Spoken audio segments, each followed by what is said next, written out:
our military and has participated in virtually every conflict and major humanitarian effort since.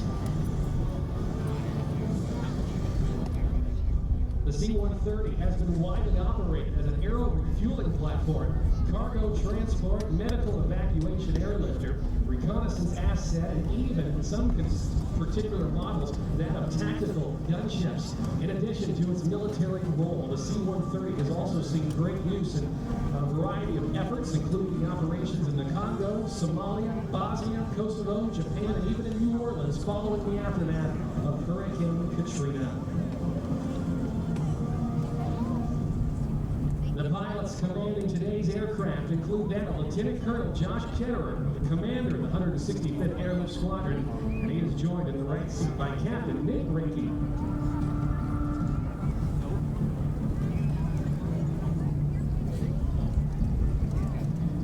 Inbound now from the right, and what they refer to as a simulation of an airdrop. You will indeed see the rear cargo ramp open, often deploying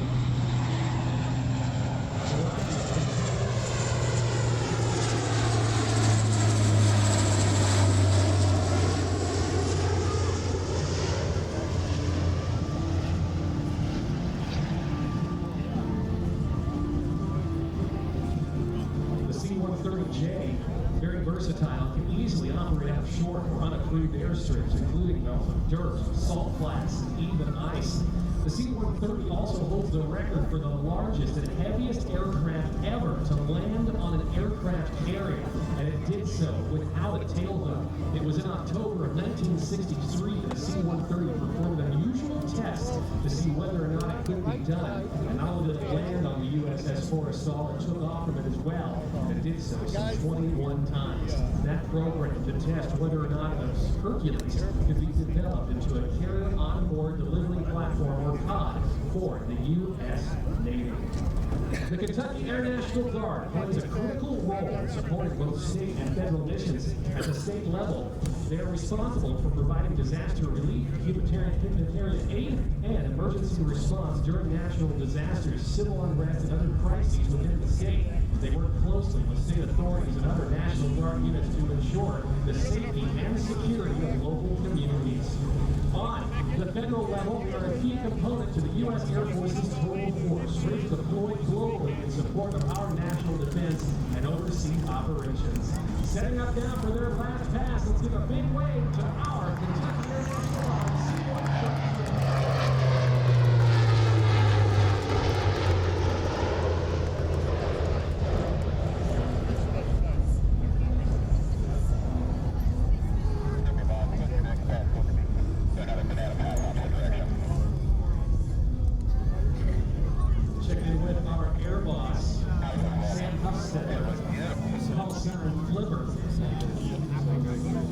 The crew on board the aircraft today, call sign Derby 03, have a little bit more time to spend with us today. Would you, ladies and gentlemen, like to see one more pass by the sea?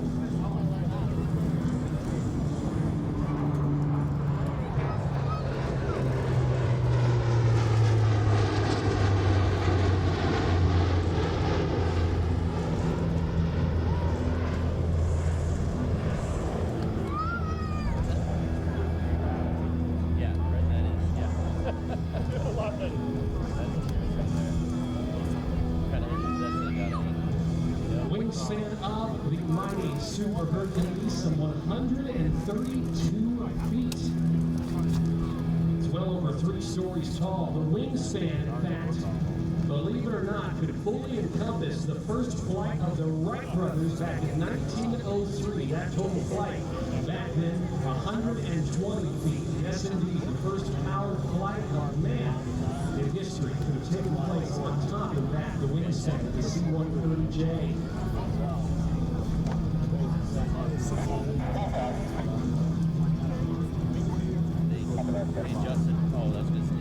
The crew today being very generous with their flybys. We were initially expecting about just 3 passes. We're going to be setting up for one more final high-speed pass from the left. And we will again give them a big wave as they go by from our Kentucky Air National Guard C-130. C-130J Super. That's insane.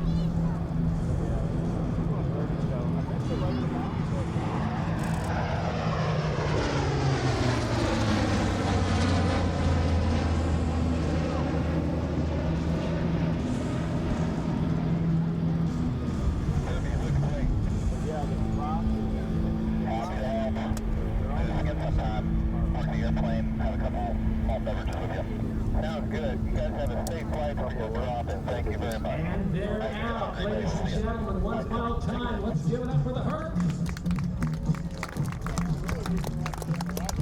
First time ever, the Lake Cumberland Airshow, and what a treat that was. Well, as the